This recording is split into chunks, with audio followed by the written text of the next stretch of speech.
and the moment you all are waiting for.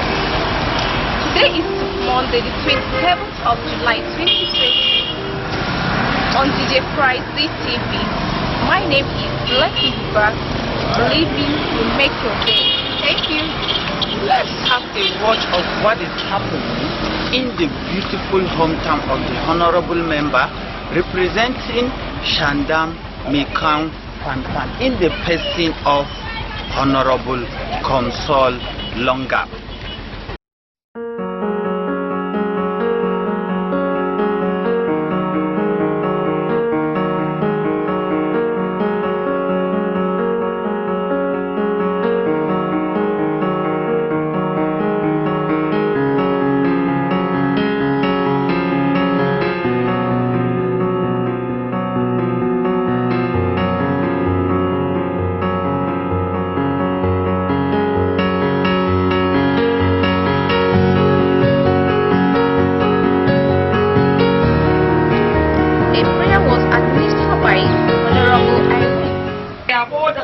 Da martaba sun tabbata zuwa gare ka. Mun gode domin kai ne Allah alkadu.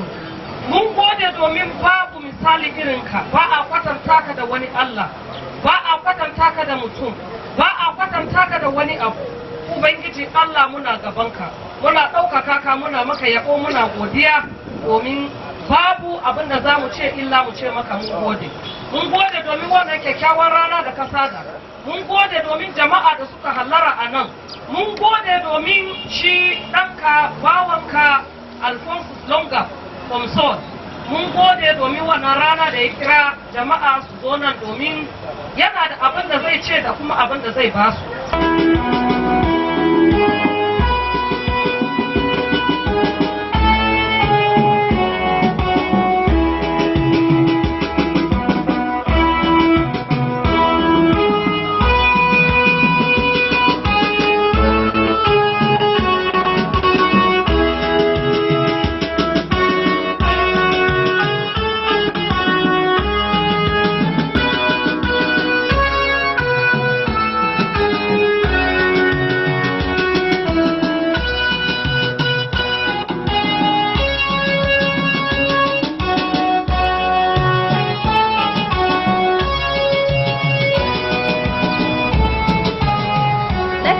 Watch of the invited guests. Akwai mai jama'an Congo da Shandanga baki daya, Honorable Alex Kwato, jama'a ga naku.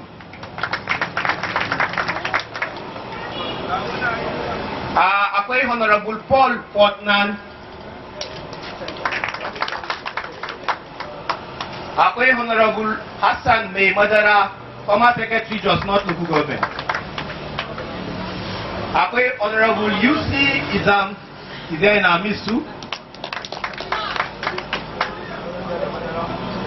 And of course, my Oga, who just came in, Honorable Alex Miscom Nantuam.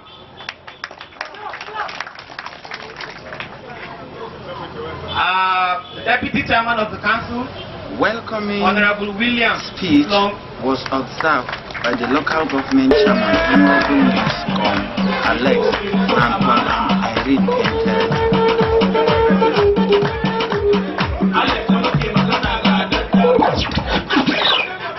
Thank you very much. Tarihin mu dai wanda mu muka tashi muka gani a tarihin mu na 'yan majalisa da aka saba samu ya kwan biyu ba mu samu wakili irin wanda Ubangiji Allah ya albarkace mu kamar wannan lokaci. Abin nufi shine Honorable Alphonsus Komson Longap wanda aka fi sani da dogara in na yi wannan kirari ya san manufa na Ubangiji Allah ya taimake mu. Na nuna godiya Ubangijin Allah. Na biyu dai ina godiya musamman ma World Exco namu LGA ESCO da Ward ESCO namu na Shandam Mikan Kwamfan gabaki daya da yadda kuka samu hallara a wannan safiyan. Na uku, ina farin ciki wa shi membanmu Honorable Alphonsus Longap wanda ya tara mu a wannan safiyan. Masu karin magana sukan ce kyau tafiya dawowa ko? Waiwaya ko? And then on this note, distinguished invited guests, ladies and gentlemen, let me quickly use this opportunity to appreciate the honorable member representing Mikan Shandam Federal Constituency, Honorable Alphonsus Komso Longap, for this wonderful gesture of coming back to appreciate the people by way of providing fertilizer. Since this is the farming season, by way of providing fertilizer to our teeming farmers. Shandam local government, Mikan local government, and Kwamfan local government, these local governments are highly agrarian. We have the blessing of God. We are endowed with a lot of agricultural potentials. The only way that we can help facilitate the growth and productivity within the local government is by this kind of gesture. Therefore, on behalf of Shandam Local Government Council, I believe by extension, the two other local governments, we want to sincerely appreciate the honorable member for this wonderful gesture. Ours is to continue to pray with you that God will continue to be your strength, that those of us that are here today will benefit and make good use of it. By October, November, we shall all gather to celebrate that. Yes, one upon a time, a honorable member went to Abuja, saw the need to bring fertilizer. He brought the fertilizer, distributed it to the farmers. We all have a bumper harvest to celebrate. Ladies and gentlemen, thank you for this time. Ubangiji Allah mai rundunar sama, domin shi ne ya halice mu ya kuma ba mu wannan kyakkyawan rana muka hallara a nan. Na biyunsa ina so in gode wa shi membanmu Honorable Komso Alphonsus Longap, domin shi ya tara mu a nan yau, ya kuma tara mu da kyakkyawan manufa. Wannan kadai abin godiya ne. Shi ɗan uwana chairman na Shandam Local Government ya yi magana sosai. Ba zan so maimaita ababen da ya faɗa ba, amma zan yi ƙari kaɗan domin gudun lokaci, domin ba za mu ci gaba da zama a nan ba don irin hali da yanayin da muke a ciki. Abin da nake so in ƙara nan shine, jama'a kamar inda ya riga ya yi magana, mun sani cewa idan ka tafi ana son ka waiwaya baya ko? To ya waiwaya baya. Kuma wannan abin da ya chairman ya riga ya karanta su daki ababen da ya yi. Haka ne. An can kana da kyau ka ƙara shi da wanka ko? To Komso yana da kyau gashi kuma yana ƙarawa da wanka. Gashi nan baki ne amma zai zama fari. Dogara ga Allah. ‘Yan uwana ba abin da ya fi gona. Ma'aikatan gwamnati suna koma gona su yi gona. Haka ne? To idan har mutum ya iya tuna da wadda suke karkara, in baka yi makaranta ka samu aiki ba, in kai ba dan business ne, dan jari, dan kasuwanci ba, to gashi an ce maka ka koma gona. Komso ya ce a cikin mulkinsa ba ma'aikata wanda suka yi makaranta ne kadai za su samu aiki ba, ba kuma waɗanda suka iya kasuwanci ne kadai za su samu kudade su je su yi kasuwanci ba. Amma ku da kuke a gona, masu gona, amfanin gona, tushen arziki, ya ce to bari ya tuna da ku. Ya kuma kawo wannan taimako. Don Allah ina roƙonmu, ba inda za a yi a ce an kawo abu dukkan mutane sun samu, haka ne? To da wanda suka samu, akwai wanda suka samu waɗansu ababe a lokacin da ya gabata. Hakan nan daga bisani wanda ya samu a yau, ya gode, gobe za ka samu naka. Kowa yana da albarkansa ko? Ba wanda yake amsa sunan wani. Saboda haka abin da nake so in ja mana kunne a nan shine kada mu gama wannan abu mu koma kuma mu ji ana zage-zage, ni ban samu ba, Allah ya isa, an walakanta ni, an yi kaza da kaza. A'a, in baka samu ba ka yi haƙuri, lokacin ka na zuwa. ai ba inda zai yi kwamsol ya kawo abin da kowa da kowa, takin da kowa manomi zai samu a shandan kwamfani kan duka, haka ne? Saboda haka a takaice abin da kuka samu ku gode, domin wanda na fati ake gaya muna halayensa, sai yau ga halayensa sun fito mun gani. A lokacin da ya tsaya takara, wasu ba su yi tsammanin zai kai gaci ba. Allah ya ce shi ne na haye da shi. Mutumin da ya dogara ga Allah, aikin shi ba zai taɓa lalacewa ba. An ce in ya tafi zai dawo, in ya tafi ya dawo. Hausawa sun ce waiwaye adon tafiya. Tunda mai bayani ta ce wani dan uwanta ne kawo wancan magana, to mun aje wancan mun kawo wannan waiwaye adon tafiya. Duk mutumin da ko mata suka yi ado a gida, gashi sun sa kayan sun duba jikinsu yayi, sai su koma wurin madubi ta sake kallo ta ganan. To insha Allahu ya dawo ya leƙa nan da nan ya ga ina ne damuwa yake. Ta yi wani magana wanda dukkan mutum idan ya san shugabanci, a wurin shugaba babu abin da yake bukata sai addu'a.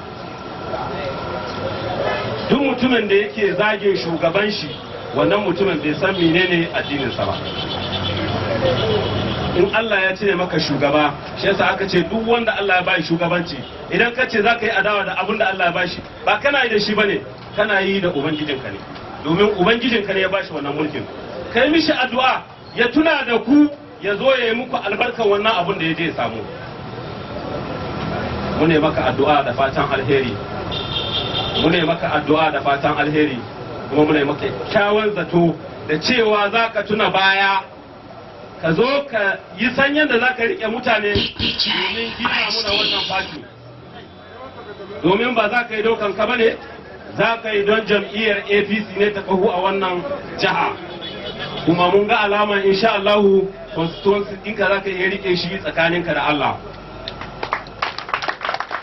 Akwai maganganu da yawa wanda za mu iya faɗa akan shi wannan ɗan majalisa namu, amma ba time saboda garmuci lokacin waɗanda. Kafin shi kan girgi wanda ya kawo mu nan ga baki ɗaya ya zo yi bayani, za mu ɗan entertain naku kaɗan da ɗan wakokin shi ɗaya ko biyu kafin ya zo ya ba mu bayani ko? Thank you.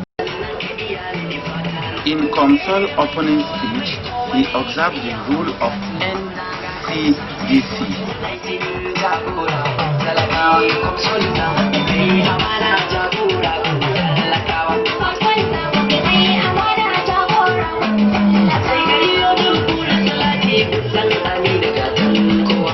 Honorable Biscom Antwerp, my prayers is that one day we will be at the National Assembly, because it can be too focused to remain in the local government. The deputy chairman of the local government will list long supervisory councillors, the former commissioner elect Yola Pablo, my friend, so that we can continue with what brought us here, because we are not supposed to spend more than 1 hour here, based on what you know on the ground, pandemic, coronavirus. We must follow strictly to the condition of NCDC, so we don't want to exceed more than 1 hour. For that, let me go straight to the speech. I welcome you all to the occasion. I'm pleased to be among you today and to give me pleasure to identify myself. A year ago, we came up with the passion and determination in changing the narrative of politics and transparency. Because over the years, we haven't had representatives who represent us at the national level and protect our interests, thereby depriving us from enjoying the dividends of democracy. With a light heart, you accepted us and entrusted in us a mandate. We on our part promise never to fail, considering years of hardship from poor governance. Coming on board, we set some agenda that will framework in bringing the dividends of democracy to our people, irrespective of tribe, religion, or political differences. Our agenda are as follows: education, empowerment, employment, agriculture. It gives me great joy to say that in just 1 year in office, we have been able to touch all areas of our agenda. And 1 year, we have been able to touch all areas of our agenda, and our constituents can attest to that with facts. In the area of education, we have been able to reintroduce a bill for the establishment of Federal Polytechnic Shandam, and I am happy to inform you that the bill has passed its first, second reading, and now for consideration in the Senate. We have been involved in the renovation and defense of 15 of primary schools in some constituencies. Looking at the deplorable state of the children, all indeed may encourage and boost the level of education among constituents. We are very much aware of the challenges faced by the constituent in securing admission in federal institutions and the distance covered applying for admission, especially we at the Southern Zone. We have also been able to support parents looking at the hardship faced by many of them by sponsoring about 500 qualified SS3 students to seek for their joint admission and matriculation for exam. This was achieved because of our passion for education and within a short period of our function office. In the area of employment, we are indeed proud to say that we have influenced the successful employment of countless number of youths who are qualified into different federal and state agencies. Needless to mention their names, we will do so during our constituency briefing in due time. And by the grace of God, we will do more. In the area of empowerment, we have been working around the clock to see how we collaborate with government parastatals and ITF, as well as governmental organizations in training of our youths in vocational skills, so as to empower to contribute to the nation's development. This is very paramount, as not everyone will be opportune to get a white-collar job. It is worthy for note that we have influenced the granting of COVID-19 loans to quite a number of constituents from the federal government to God be glory. We have been able to secure some loan for COVID-19. Some people got 2 million, 1 million, 500, and we are still going to do more of it by the grace of God.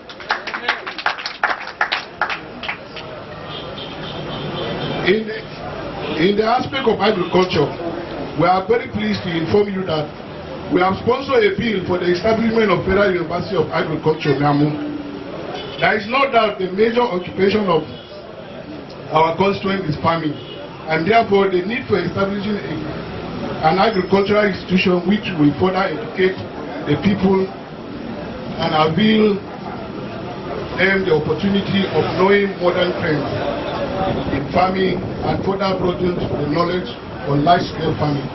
This, I believe, will contribute to the development of this country, especially now that the federal government is putting more effort in improving agriculture in the country, so as to complement the oil and gas sector in boosting the economy of this country. It is in the light that we have in our own little way thought it wise to contribute our own quota in the boosting of agriculture in our constituency by donating fertilizer to the constituency. This is in accordance with our agenda so as to support farmers and enable a beautiful harvest at the end of the season. As we have stated earlier, Our goal at the end of our tenure in office is to make sure that both the rich and the poor, irrespective of religion, tribe, or political affiliation, that we all benefit from the evidence of good representation, especially those at the grassroots. I wish to reiterate our commitment to bringing more evidence of democracy to our people. But we cannot do alone, as we need your support towards a successful realization of our agenda and even more. This is just the first year into office. Even though the year has been marked with serious challenges, especially the pandemic, that has brought the world to a standstill at the beginning of this year, which has enormously affected the economy of the country and the world at large. But we remain resolute to bring more evidence, even in the midst of the challenges God helping us. May I use this medium to clear the air on some speculations about the proposed siting of a federal university, federal polytechnic, in the northern zone of the state, which has been on the social media, thereby sparking agitation from some group of people. I wish to call on the loving people of the southern zone to please remain calm as we are on top of the situation. We are very much aware there is no federal institution in the southern zone, and we know the challenges faced by our constituents in traveling down to secure admission into federal institutions in other parts of the state. It is worthy of note that the governor and I, as well as the Minister of Women Affairs and other top government officials, are on top of the situation. And I'd like to mention earlier, the bill for the establishment of polytechnic is awaiting consideration as we speak. Therefore, I urge all to remain calm, resolute, not minding rumors spreading around social media. And I assure you, there will be definitely the light at the end of the tunnel.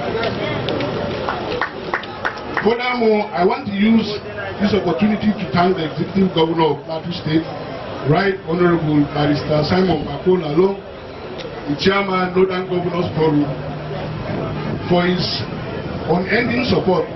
I wish to also thank you, my fellow constituents, for the confident response in me. I wish to call on us all to join hands together. Let's make Shandam Kwampan become greater than we make it.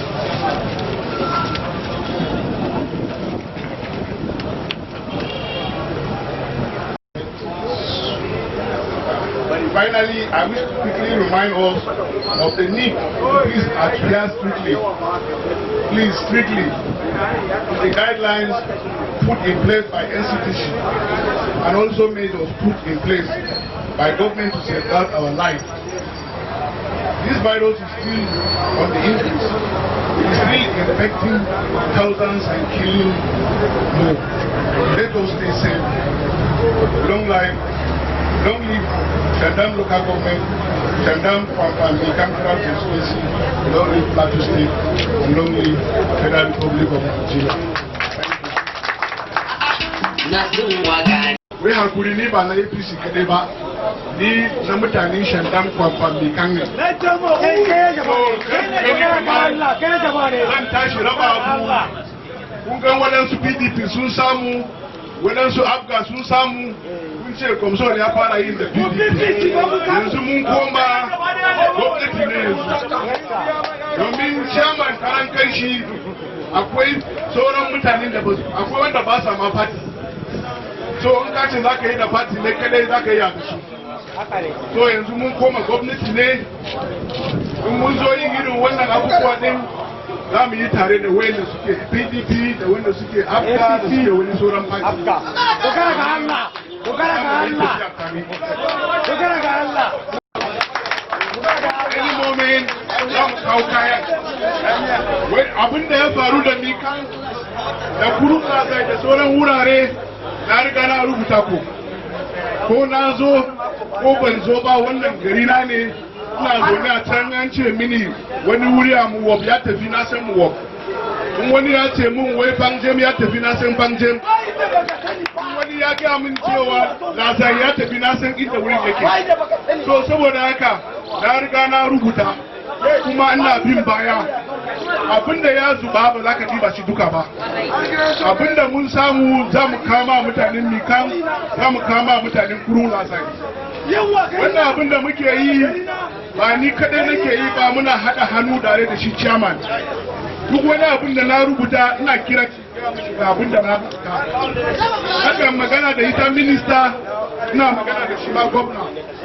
Wannan gwamnatin da kun gani ba mutum ɗaya ne yana tafiya da shi kadai ba. Haɗa hannu ne muke tafiya domin abin da muka sa mutanenmu ne.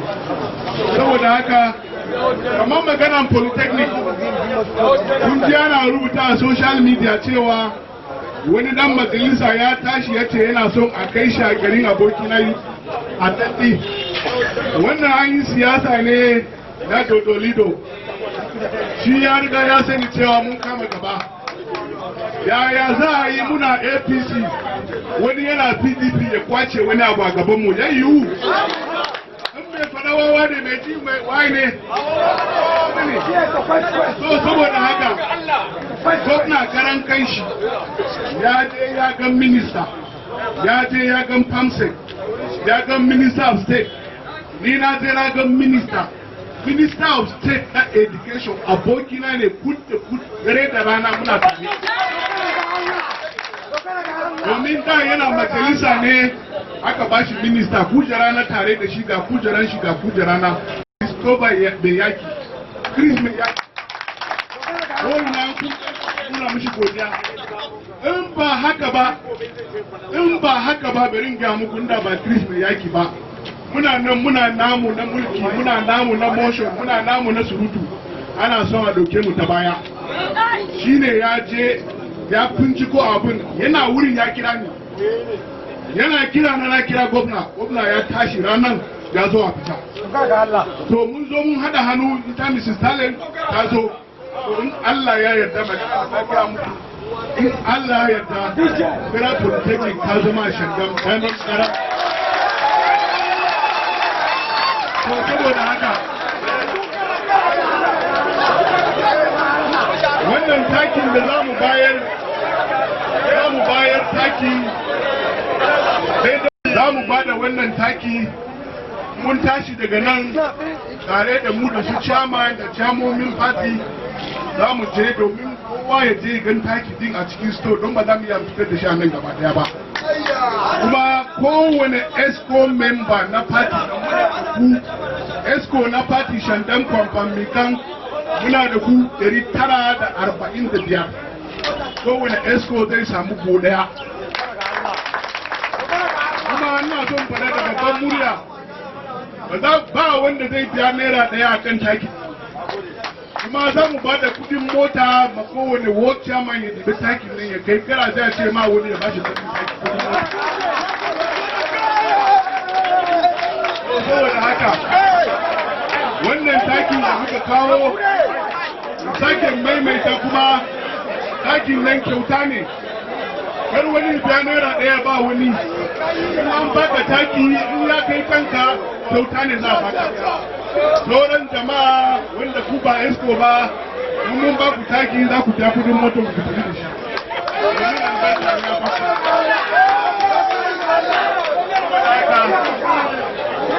Mun gode, kuma yadda na faɗa za mu sake dawo. Ranar da za mu dawo ba ni kaɗai zan dawo ba. Za mu dawo da yan majalisa, za mu dawo da speaker na House of Rep, speaker. Ina da kwakwaran alaka. Yau zan yi wani abu na ce su zo, na muku imani za su zo.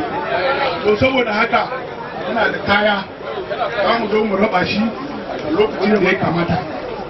Za mu raba shi wanda za su bunkasa su taimaka mana da tafiyan party. Za mu raba shi kawai haka ba. In ka san ka guda uku, so muna da 35. Kafin a cire kayan nan ya fita gaba daya, yamma ya yi.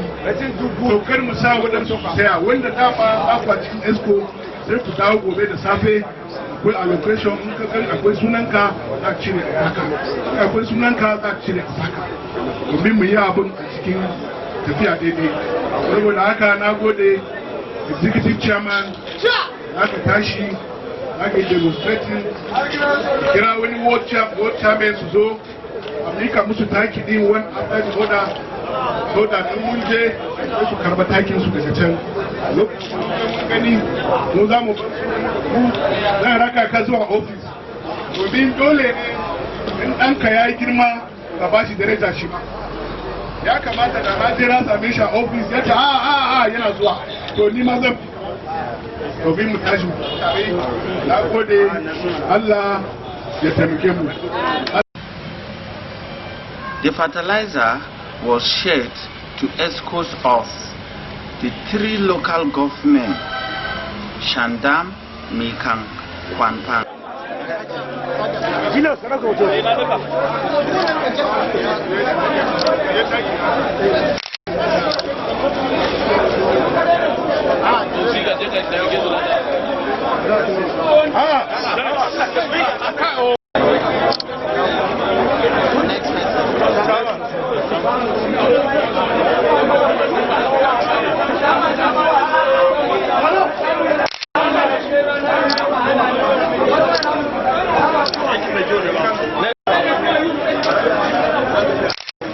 The three local government chairmen. First of all, ours is to appreciate God Almighty for this time and to appreciate the honorable members.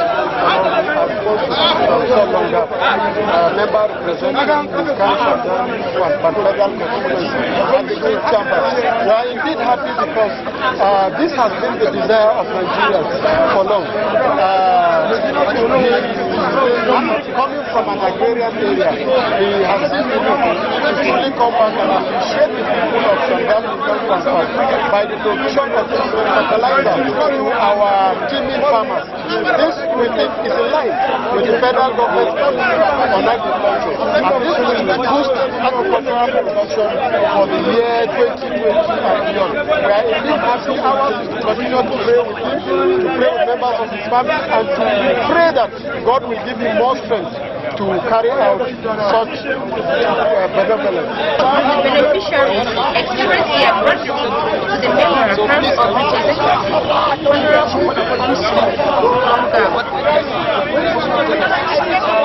Honorable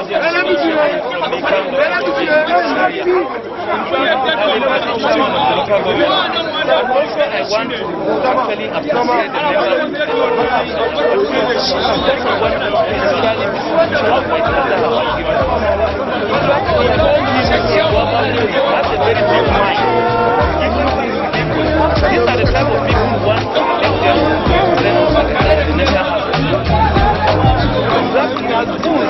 moral of farmers in terms of giving them so much larger at the right time. And that does stay on the crisis. See you next week. Always amazing.